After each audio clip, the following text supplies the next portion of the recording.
안녕하세요. 레인보우 리선제 염화소입니다. 오늘은 동성애의 숨은 그림자, 에이즈와 질병이라는 주제로 대화를 좀 나눠보려고 그러는데 오늘 이 자리에 특별한 손님이 오셨습니다. 백상 연기 대상이라고 백상예술대상이라고 들어보셨어요 혹시? 네, 들어봤습니다. 예, 거기에 신인상, 한 번 신인상은 영원한 신인상. 왜냐 신인 때만 봤거든. 그분이 오셨어요. 예, 친구라는 영화로 아주 히트를 치셨죠. 그러니까 오늘 왠지 분위기가 올해 친구 뭐 그런 것 같지 않아요 벌써? 그 분위기 좀 나지 않습니까? 오늘 그 정운택 형제님 어떤 마음으로 오셨는지 말씀해 주시면 감사하겠습니다. 사실대로 얘기해도 되죠? 예. 저는 사실 염한섭 원장님한테 제가 이제 뮤지컬 베드로 공연을 하고 있었거든요. 그래서 이제 저희 뮤지컬 베드로가 너무나도 은혜로운 공연이어서 원장님을 좀 초대하고 싶었어요. 그래가지고 원장님한테 초대하려고 전화했는데 유튜브 방송을 시작한다고 저희 배우들 중에 혹시 뜻이 있고 마음이 있으신 분들을 좀 출연을 할 수 있겠는가라는 의사를 이렇게 저한테 묻더라고요. 사실 제가 곰곰이 생각해봤을 때 없을 것 같았거든요. 그래서 이제 그냥 원장님 제가 직접 출연하겠습니다 이렇게 돼서 그게 인연이 돼서 이제 이 자리에 나오게 되었습니다. 그때 사실은 저는 이제 우리 정운택 배우께서 나오시면 좋겠다. 왜냐면은 진짜 성경 받고 뜨거우시거든요. 그런데 저기 좀 나와보시려고 그랬는데 어려운데 이러면은 관계가 이상해질까봐 혹시 주변에 있으면 소개 좀 해달라 라고 제가 이렇게 딱 했는데 전화를 딱 받으시더니 그 자리에서 제가 하겠습니다 그런 거예요. 그래서 제가 뭐라고 그랬냐면은 그런데 나오시면 동성애자들이 막 공격하고 글에다가 맞아요. 인터넷 남기면은 이거 배우 생활이 이게 좀 저기 원만하지 않을 수 있는데 그거 괜찮으시냐고 그러니까 뭐라고 하시냐면은 어차피 예수님의 피값으로 우리가 살든지 죽은지 죽을 것인데 뭐 상관이냐고 딱 그러신 거예요. 그래가지고 아멘입니다. 3분 만에 출연이 확정. 박수 한번 쳐야 돼 박수. 주님께서 하셨습니다. 네, 아멘입니다. 자, 오늘의 주제는 동성 간 성행위가 신규 에이즈 감염의 주된 전파 경로다. 그리고 수많은 질병을 일으킨다라는 건데 약사님 오늘은 특별히 아주 첨단 무기 하나 들고 오신 것 같아요. 노트북. 보고 좀 얘기 좀 해주시겠어요? 이지를 잠깐 예를 들어 말씀을 드리자면은 이게 1군 법정 전염병입니다. 이게 피설사라고 이제 부르기도 하고 옛날엔 역질이라고 불렀죠. 이게 개발도상국에게 많은 병입니다. 그리고 정화조라든지 상하수도가 없는 그리고 비누가 없는 손을 잘 씻기가 어려운 곳에서 대변율의 세균이 손을 통해서 끓이지 않은 물을 통해서 입에 들어왔을 때 보통 이제 수인성 오염 그렇게 불러요. fecal oral transmission 뭐 그렇게 얘기하는데요. 그 사라져가던 이질이 다시 많이 유행하게 됐다는 게 영국에 보고가 되고 있는데요. 영국 보건복지부 홈페이지입니다. 지금 보시는 게 영국 보건복지부 홈페이지 보면은 이 이질이 돌고 다시 재유행하는 이유가 남성 간 성행위를 하는 분들 때문이다. 그래서 성행위 도중에 대변이 입으로 들어가는 행위 그냥 이렇게 직접적으로 얘기를 하고 있습니다. 그래서 손을 잘 씻어야 된다. 이런 분들이 손을 잘 씻어야 된다고 경고를 하고 있거든요. 그래서 이제 영국 보건복지부 내부 자료 바깥의 자료 마찬가지입니다. 근데 이제 미국도 같은 비슷한 시기에 이질이 돌았어요. 이 설사병이 이 키놀론계 항생제를 써도 잘 안 나을 수도 있는 독한 이제 이질이 돌았는데요. 지금 이 미국 질병관리본부는 굉장히 강하게 경고하고 있습니다. 그래서 남성 동성애자분들이 이질에 많이 걸리고 이걸 또 많이 전파하기도 하는데 이분들이 손을 씻는다고 될 정도로 이게 가볍게 씻겨져 나가는 게 아니기 때문에 고무장갑을 끼고 성행위를 하라. 죄송한데 이렇게 적혀 있어요. 제가 그렇게 이제 하기 위해서 어떻게 하라고 되어 있냐면은요. 이게 콘돔과 입을 막는 덴탈댐, 치과 치료할 때 주로 쓰는 건데요. 그걸 막고 그리고 라텍스 글로브 고무장갑을 준비함으로써 대변으로부터 신체를 배리어 보호하라고 이제 장막을 치라고 되어 있는 거예요. 그래서 이제 한마디로 말해서 남성 동성애자들의 준비물을 이렇게 보여주고 있습니다. 그러니까 글로 보여주고 있는 건데 그림으로 표현하자면 이런 거예요. 고무장갑, 라텍스 글로브, 덴탈댐, 콘돔을 준비하라고 이제 하고 있는 거죠. 그러니까 거의 뭐 준전시 상황이 되는 거죠. 예를 들어서 우리가 이제 대장균은 원래 무해한 균입니다. 잘 아시다시피 무해하지만은 대변에 이제 오염이 된 물인가 아닌가 그런 걸 체크하는 데 쓰는 게 이제 대장균의 양이거든요. 그래서 이제 원래 인간을 공격하지 않습니다. 자기의 숙주 호스트로 인간을 쓰기 때문에 그래요. 근데 인간을 공격하는 변태 대장균, 변종 대장균, VTEC이 나왔는데 이게 뭐냐면은 누구에게서 발견되느냐? 영국 보건국 자료에 따르면은 남성 동성애자들의 장에서 이게 발견이 많이 되고 있다는 보고서입니다. 그래서 16년도 영국 보건당국의 자료를 보면은요. 이 베로사이토톡신이라고 하는 숙주의 콩팥을 공격하는 굉장히 이제 좀 안 좋은 독성 물질이죠. 이걸 뿜어내는 이상한 대장균이 사실 한 군데서 나온다 해도 굉장히 문제가 되는데 여러 명에게서 발견이 됐다라고 하는 보고서가 이게 뭐 알 수도 없는 이상한 논문에 실린 게 아니라 이 영국 보건복지부 보고서 정식 보고서에 이제 나올 정도로 어쨌든 하려면 다 끝이 없어요. A형 간염이 굉장히 재유행하고 있는 이유에 대해서 미국 질병관리본부와 WHO는 남성 간 성행위를 하는 분 때문이라고 이제 WHO까지 이렇게 얘기합니다. 여러분 아시는 것처럼 WHO는 유엔 산하의 기구예요. 소위 말하는 뭐 동성애를 옹호한다 다들 이렇게 유엔을 얘기하는데 근데 이제 그 WHO가 2017년도 여름부터 이렇게 강하게 경고하기 시작했습니다. A형 간염과 남성 동성애자들의 관련성. 영국의 신규로 돌고 있는 A형 간염의 74%가 MSM, 남성 간 성행위자 때문이다. 뭐 다 하려면 이제 끝이 없는데요. 급기야 어떻게까지 됐냐면은 영국 보건복지부는 게이 퍼레이드 퀴어 그 축제 때 A형 간염이 너무 많이 손잡이 공유 등을 통해서 돌기 때문에 퀴어 축제 가기 전에는 백신을 맞고 가라. 지금 보시는 게 영국 보건복지부 정식 그 홈페이지를 보고 계신 겁니다. 정말로 이제 이런 것들이 동성 간 성행위와 관련성이 있다는 것을 인용하는 것은 절대 혐오가 아니라는 말씀을 드리고 싶습니다. 이 대장 안에 평안히 살고 있는 대장균은 얼마나 동성애자 대장에 살고 있다가 환난 핍박을 받았으면 미쳐가지고 변종 대장균이 됐겠냐고요. 왜 대장균까지 괴롭혀가면서 동성애를 하는지 전 이해가 안 된다는 거죠. 조 변호사님, 정부 자료도 동성애와 에이즈 명확한 연관성이 나타나 있다고요? 지금 이제 우리나라의 경우는 지금 해외의 경우에 지금 사실은 동성애 반대자를 처벌하는 차별금지법이 제정된 나라에도 미국, 영국 동성애의 보건적 유해성은 질병관리본부에서 그대로 가감없이 알리고 있습니다. 우리나라는 2014나 15년까지 그래도 질병관리본부에서 동성애 성행위와 에이즈와의 관련성을 경고하는 것을 보여줬는데 그 후로 사라집니다. 그게 인권보도준칙이라고 해서 국가인권위에서 에이즈와 동성애의 연관성을 알리는 보도를 하지 말라고 하는 지침을 내리면서 사실 국가기관에도 이렇게 보건적 유해성을 알리는 자료들이 자취를 감추게 되는 것이죠. 사실은 이게 사실은 우리나라에 있어서는 동성애 성행위에 따르는 이런 여러 가지 유해성 중에서 사실 돌이킬 수 없는 중대한 질병의 감염 경로나 주된 원인이 되고 있다라고 하는 행동에 대해서 국민들이 알지 못하면 이 국민들이 안전한 줄 알고 자기 몸에 실험을 하다가 그런 중대한 감염에 걸리게 되는 것이죠. 우리나라 입장에서는 사실은 어떻게 보면 동성 성행위자들의 자유로운 권리가 국민의 그 신체나 생명의 안전보다도 더 앞설 정도로 세계에서 가장 보건의학적으로 과보호되고 있는 신종 독재도 아주 심한 독재가 나타나고 있다.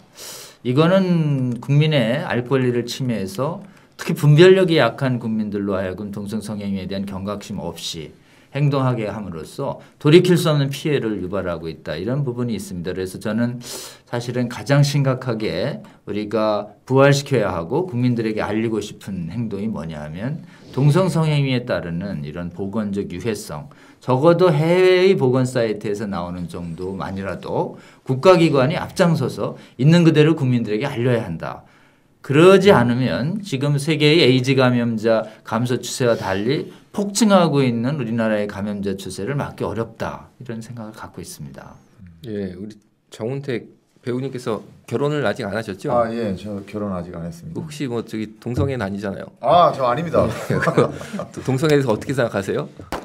제가 이제 하나님 만난 지가 3년 반이 조금 넘었거든요.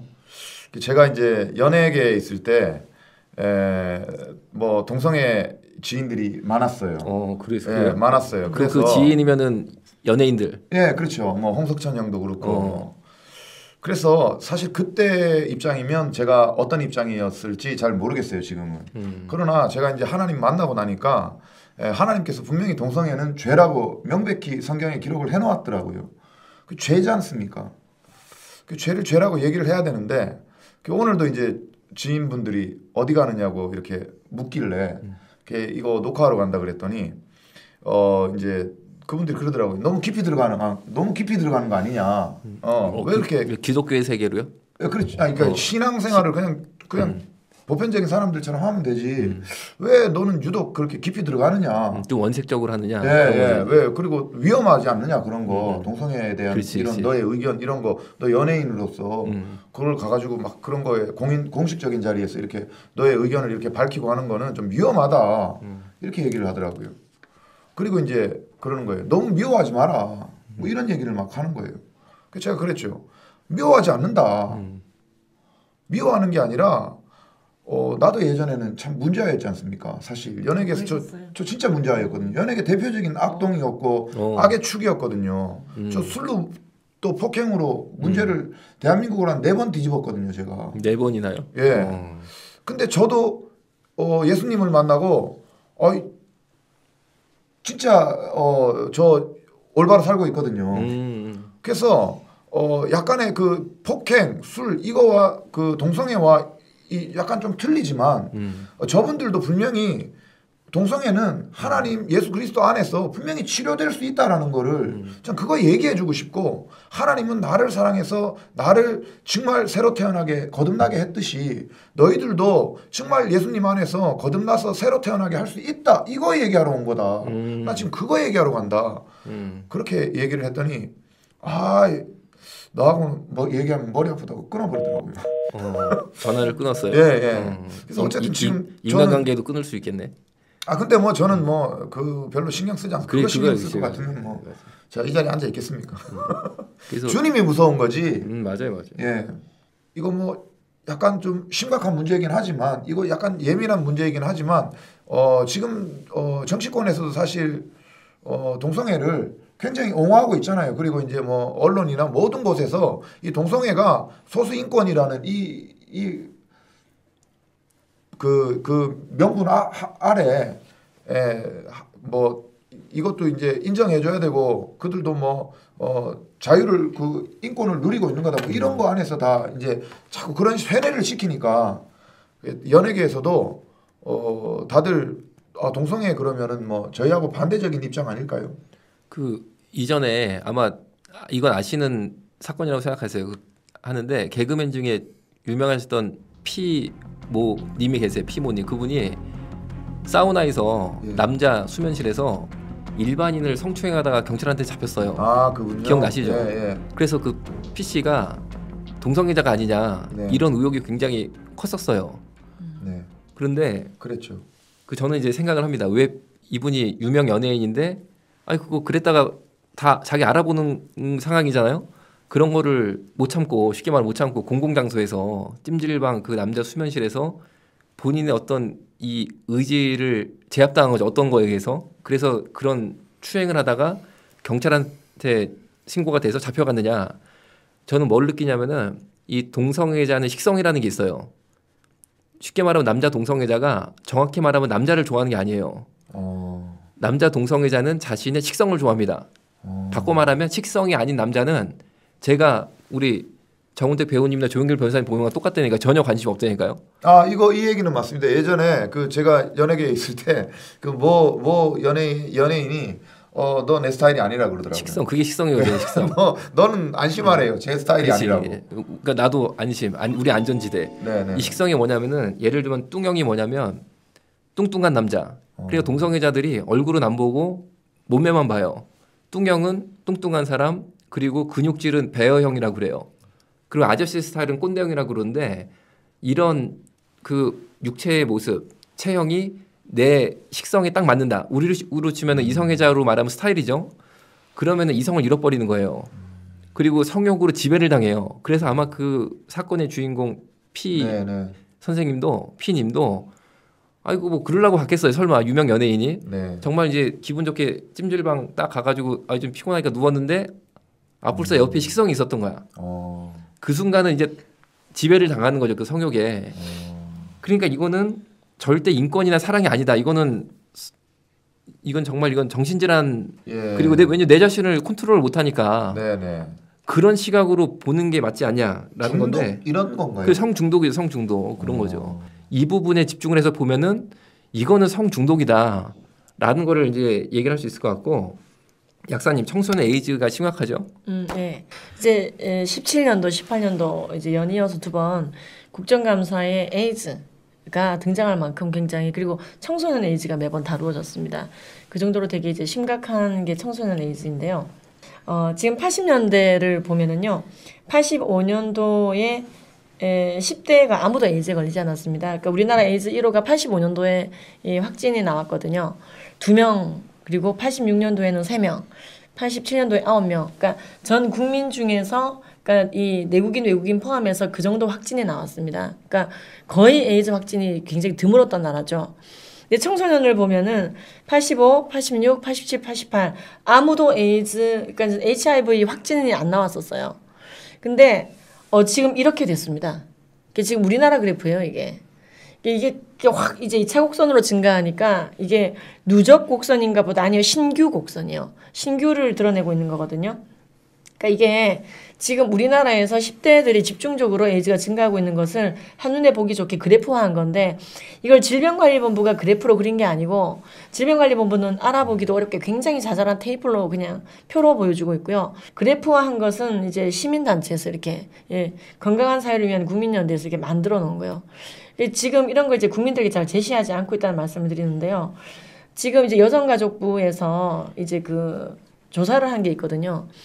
이 바텀 알바라는 용어가 여기 나옵니다. 즉 가출한 남학생들이 저기 그 성매매를 많이 하게 된다는 거예요. 남학생, 여학생 할 것 없이.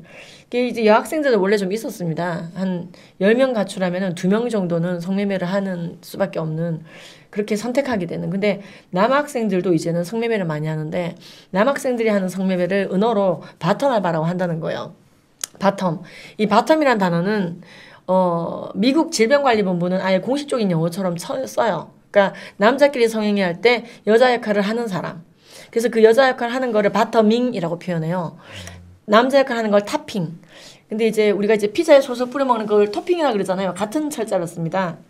이 바텀 알바하는 소년들이 너무 많아지고 있다는 거예요, 우리나라에서. 즉, 집 나간 남학생들이 매춘을 많이 하는데 그 중에서 15.4%가 학문을 파는 알바, 바텀 알바를 하더라는 거예요.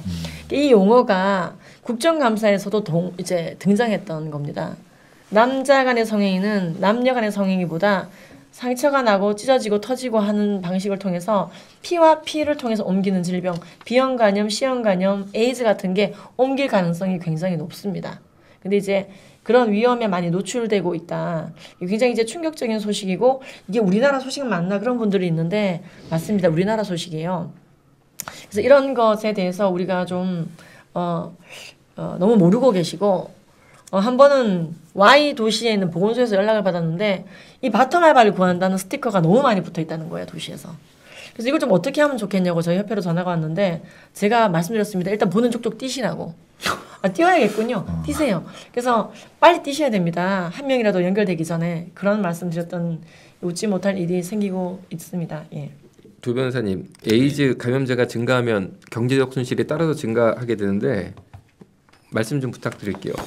그래서 지금 뭐 우리나라에 좀 사실은 에이즈 환자에 대한 그 법의 보호가 상당히 과잉이 돼가지고 오히려 에이즈를 예방하기보다는 옹호 조장하는 역효과를 낼 정도입니다. 그래서 아시겠지만 에이즈 감염자를 판정되면 모든 약값과 모든 진료비가 전액 국고가 부담하는 세계에서 아주 유례가 드문 국가입니다.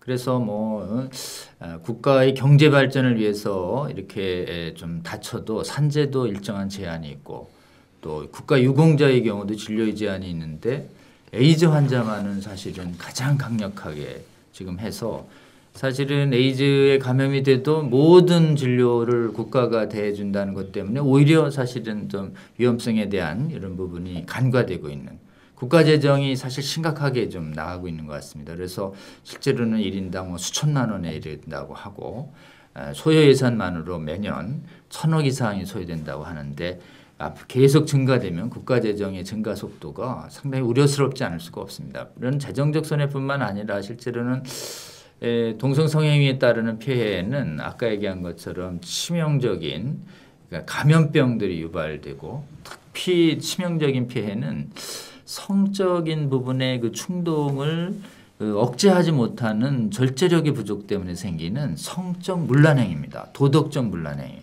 성행위, 문란행위에 인간이 중독되게 되면 수많은 가정 파탄과 개인의 삶에 파탄이 오게 되는 것이죠. 이러한 동성성행위에 따르는 보건적 폐해, 재정적 폐해, 도덕 문란적 폐해에 대해서 사실 성장기에 있거나 성인에게 정확하게 알려야 사람들이 이걸 내가 해야 되겠다 말해야 되겠다라고 하는 걸 정확하게 판단할 수 있는데 폐해에 대해서 얘기하면 혐오자를 몰아서 발언을 못하게 하고 언론에 했으니까 많은 국민들이 이 동성애의 유해성에 대해서 인식을 못하고 실험하게 되는 것이죠. 그래서 우리나라 아까 우리 김재인 약사님이 보는 이 신규 감염자의 이 폭증은 2001년 이후에 아주 본격화되는데 2001년이 바로 성적지향 차별금지라는 국가인권의법 동성애 반대 독재법이 시행된 시점이에요. 그 시점 후에 이 나라가 특히 미래 세대가 에이즈 감염으로 폭증하고 있다. 국가의 미래를 위해서 굉장히 안 좋다라는 것이죠. 그래서 동성애 옹호 유발 요인이 되는 에이즈 감염 확산의 제도적 원인이 되는 국가인권 조항도 삭제시켜야 되고 또 에이즈에 대한 보건적 피해나 재정적 피해도 있는 그대로 알리는 국가 정책도 중대한 변화가 있어야 되는데 그런 변화가 없다 보니까 우리가 유튜브라도 해서 국민 여러분들에게 지금 알리고 있는 것입니다. 국민 여러분 좀 정확하게 아셔서 많은 분들에게 이 유튜브 좀 시청 권유해 주시고 또 여러분들도 동성애에 관한 여러 가지 진실들을 주위에 적극 알려주시면 좋겠습니다. 예, 이 실제 2016년 한 해 1,000억 원이라고 그랬잖아요. 예, 치료비 더 많은 거 아니에요? 이게 직접 치료비만 1,000억으로 추산이 되는데 사회적 비용은 8조가 넘었어요 작년. 그죠? 2018년도 동성애 에이즈 문제로 대한민국의 사회적 비용 발생은 8조가 넘었는데 사회적 비용은 직접 비용 더하기 간접 비용까지인데 어쨌든 이 사회적 비용이 아주 정확한 겁니다. 우리가 8조가 넘는 사회적 비용을 동성애 에이즈 문제로 부담을 하고 있는데 여기에 대해서 말을 하는 것은 분별하는 거죠. 과연 이 동성애 에이즈 문제가 대한민국에 도움이 되는 거냐 아니면 도움이 안 되는 거냐 분별을 하는 건데 이렇게 분별을 하겠다고 그러면 차별을 한다고 그러고 인권 침해를 한다고 그러니까 그러면은 우리가 그런 식으로 따질 것 같으면은 참기름을 먹을 때도 가짜 참기름 먹어도 가짜 참기름 공장한테 왜 이런 참기름을 나한테 팔았냐라고 말을 하면 안 되는 거죠. 그리고 질 검사 좀 해보자. 여러 가지 이렇게 자동차라든지 다 품질 검사하고 있지 않습니까? 왜 그렇습니까? 불량품을 잡아내는 분별을 하자는 건데 그런 것도 하면 안 되는 거죠. 똑같은 논리로 치면 결국에 현대 문명을 이루고 있는 기본적인 원리 중에 하나를 부정하는 것을 동성애자들이 인권이라고 주장하지만 사실 그것은 특권이라는 거죠. 에이즈는 완치할 수 없기 때문에 예방이 훨씬 중요합니다. 한국은 2006년 이후에 수혈 등 의료사고로 인한 에이즈 감염이 단 한 대도 없습니다. 2006년이 마지막 해였어요. 그 이후로 에이즈는 성병이에요. 특별히 남성 간 항군 성관계를 통해 주로 감염되는 성병일 뿐입니다. 그런데 우리가 이 성병인 에이즈 하나를 못 막아서 우리가 메르스도 다 완치한 대한민국인데 이 에이즈를 못 막는다. 이거는 사실 정책이 잘못했다라고 볼 수밖에 없다는 거죠. 다음 편에서는 동성애가 선천적인지에 대해서 이야기를 나누려고 그러는데 여러분 손가락을 한번 싹 들어보시고 좋아요 그리고 구독을 꾹 눌러주세요. 여러분 손가락을 하나님 만든 이유가 오늘 좋아요 구독 누르라고 창조하신 줄 알고 꾹 눌러주시면 감사하겠습니다. 여기서 마치겠습니다.